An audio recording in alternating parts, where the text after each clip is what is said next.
আসসালামু আলাইকুম ওয়া রাহমাতুল্লাহি ওয়া বারাকাতুহু। কিসের টাকা পয়সা, কিসের ধন সম্পদ, সব কিছু একদিন ধ্বংস হয়ে যাবে, মিশে যাবে এই মিছে দুনিয়ায়। কাদের জন্য আপনি দালান কোঠা উঠাবেন, কাদের জন্য বাড়িঘর করবেন? কেউ তো কারো আপন নয়। যখন ওই কঠিন হাসরের ময়দানে আপনার একটি নেকির জন্য আপনি মা বাবার কাছে দৌড়িয়ে যাবেন, মা বলবে আমার সন্তান ছিল না, বাবা বলবে আমি কখনো বিবাহ করি নাই, নিজের মেয়ে বলবে আমার কোনো বাবা নাই।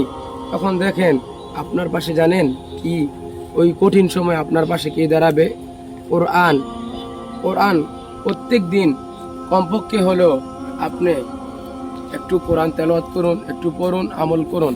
তাহলে ওই কঠিন দিনে এই কোরআন আপনার জন্য একদিন কবর থেকে মুক্তি পাওয়ার জন্য কঠিন একদিন জান্নাতে নিয়ে যাবে। এই কোরআন সাক্ষী দিবে। হে আল্লাহ, আমরা যত কাজই করি না কেন প্রত্যেক দিন কোরআনে আমল করার জন্য আমাদেরকে তৌফিক দান করেন। আমিন।